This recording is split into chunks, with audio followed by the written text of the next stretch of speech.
Hai semuanya, apa kabar? Sekarang aku akan menceritakan kelanjutan film Descendant of the Sun. Oh ya, sebelumnya aku sudah menceritakan episode 1 di part 1, episode 2 di part 2, episode 3 di part 3, episode 4 dan 5 di part 4. Dan sekarang aku akan melanjutkannya yaitu episode 6.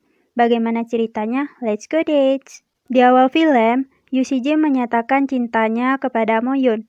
Namun, cinta Yu Si-jin kembali ditolak oleh Mo-yoon. Lalu Yu Si-jin ini mengatakanlah kepada Mo-yoon, "Aku harap kau bisa menjaga dirimu." Lalu dia pergi meninggalkan Mo-yoon. Malam harinya, mereka saling memikirkan. Di pagi hari, Mo-yoon mencari Yu Si-jin, tetapi Gi-byung mengatakan Yu Si-jin sudah naik pesawat. Mungkin dia sudah berada di Korea. Sedangkan di Korea, Yu Si-jin berbincang-bincang dengan ayahnya, dan mereka pun foto bersama. Di sini nih, Dayong melatih para tentara. Lalu datanglah Yu Si-jin yang memperagakan gerakan. Para tentara tampak mengagumi gerakan Yu Si-jin. Lalu Yu Si-jin ini mengajak Dayong minum di sebuah restoran.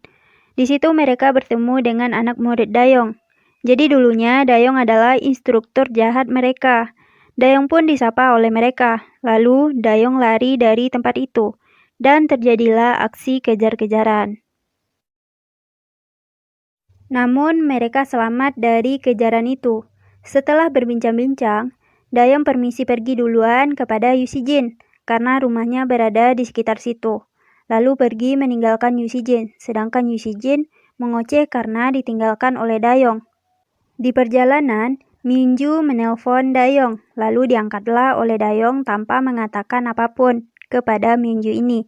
Sedangkan Minju terus mengoceh karena tahu Dayong pasti mendengarkannya. Sedangkan di sini, Mo-yoon saling mengirim pesan dengan temannya yang ada di Korea. Temannya mengajak minum bersama saat Mo-yoon ini sudah pulang ke Korea. Tetapi Mo-yoon mengatakan dia tidak mau minum dengan wanita. Jadi tolong carikan dia pria yang tampan untuk minum dengannya. Lalu temannya itu bilang, "Apakah kau tidak menyukai pria yang kau temui di sana? Apa kau tak menyukainya lagi?" Mo-yoon menjawab, "Tidak, dia pria yang baik. Seharusnya dia mengakui perasaannya kepada pria itu." Sedangkan di Korea, Yu Si-jin pulang dengan bos. Ternyata di bos itu ada foto Mo-yoon. Tampaknya mereka saling memikirkan nih. Di sini, Yu Si-jin melihat Dayong memakai baju yang sama dengannya. Lalu, Yu Si-jin memfoto Dayong dan mengirimkan foto itu kepada Myunju. Myunju pun terlihat bahagia melihat foto Dayong, sampai-sampai mengobatinya begitu nih. Di sini, para dokter membersihkan wajah anak-anak. Lalu datanglah seorang anak yang memberikan gambar kepada Mo-yoon. Gambar itu adalah gambar Mo-yoon dan Yu Si-jin. Mo-yoon pun mengingat saat dia sedang bersama Yu Si-jin. Di situ, Yu Si-jin membantu Mo-yoon menerjemahkan bahasa untuk anak-anak. Di Korea, Yu Si-jin berkemah dan memancing sendirian. Lalu dia menelpon Dayong dan mengajak Dayong menemaninya. Namun Dayong tidak mau nih. Di sini, Yu Si-jin melihat batu dan kembali mengingat saat-saat dia sedang bersama dengan Mo-yoon. Ternyata batu yang diberikan Yu Si-jin kepada Mo-yoon diberikan lagi oleh Mo-yoon kepada Yu Si-jin.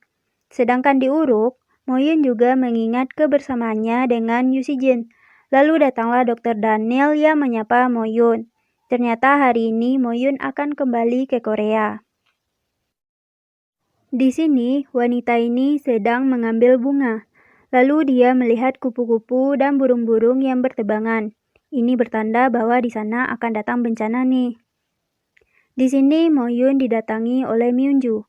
Tampaknya di sini Mo-yoon tidak suka diajak bicara oleh Myunju nih.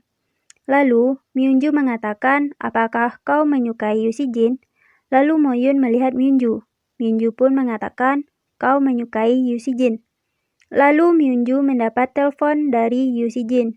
Di situ Myunju menjahili mereka berdua dan saling berbagi kabar tentang pasangan mereka masing-masing. Lalu telepon pun ditutup. Para dokter pun disuruh berkumpul dan foto bersama karena mereka akan segera kembali ke Korea. Mereka akan diantar pakai helikopter, namun mereka harus dibagi 2 tim. tim Dr. Song, dan tim perawat H. Tim yang diantar pertama kali yaitu tim Dr. Song. Di sini si manajer menyembunyikan berliannya di kantornya. Ternyata hal itu dilihat oleh pemuda yang sedang tidur di kantornya. Ia pun kembali bekerja, lalu dimarahi oleh kakek tua karena dia tidak memakai topi saat bekerja. Kakek tua pun memberikan topinya kepada si pemuda itu. Lalu, tiba-tiba terjadilah gempa di sana. Gempa itu menghancurkan konstruksi listrik dan banyak korban jiwa. Di Korea, Yu Si-jin mendengar informasi itu. Orang rumah sakit juga mendengar informasi itu. Lalu komandan pun mengirimkan pasukannya ke lokasi. Di sini, Mo-yun tidak mau naik pesawat. Lalu terjadilah perdebatan di sana. Lelaki ini tampak tidak menyukai Mo-yun karena Mo-yun ingin kembali ke lokasi bencana. Di sini Yu Si-jin dan timnya pergi ke Uruk dan berharap semuanya baik-baik saja. Di Uruk, Dr. Song memanggil perawat H. Lalu datanglah perawat H. Dia berkata, "Diam, aku di sini." Lalu menanyakan kenapa kalian kembali. Mo-yun pun bertanya, "Apakah kalian semua baik-baik saja?" Wanita ini terlihat akan menangis ketika menjawab pertanyaan Mo-yun karena dia ketakutan. Lalu Myung-ju mendapat informasi bahwa pembangkit listriknya sudah runtuh. Para dokter dan tentara pun pergi ke lokasi. Di situ sangat banyak korban dan kondisi di sana sangat berantakan. Mo-yun pun menyuruh timnya untuk bergerak dan memberitahukan beberapa aturan. Mereka pun siap melakukan pengobatan. Di sini Mo-yun memukulkan high heel-nya, lalu memakainya kembali. Kepala manajer mendatangi Pak Tara ini. Lalu dia memujuk Pak Tara agar membongkar kantornya, karena ada barang berharga di kantornya itu. Tetapi Pak Tara pergi dan tidak memperdulikannya. Di sini kakek tua dan satu pekerjanya terluka. Mereka kesulitan keluar dari sana. Yang satunya terimpit reruntuhan dan yang satunya lagi terkena tusuk besi. Di sini Lee Ji-hoon tampak stres karena tidak bisa menyelamatkan pasiennya.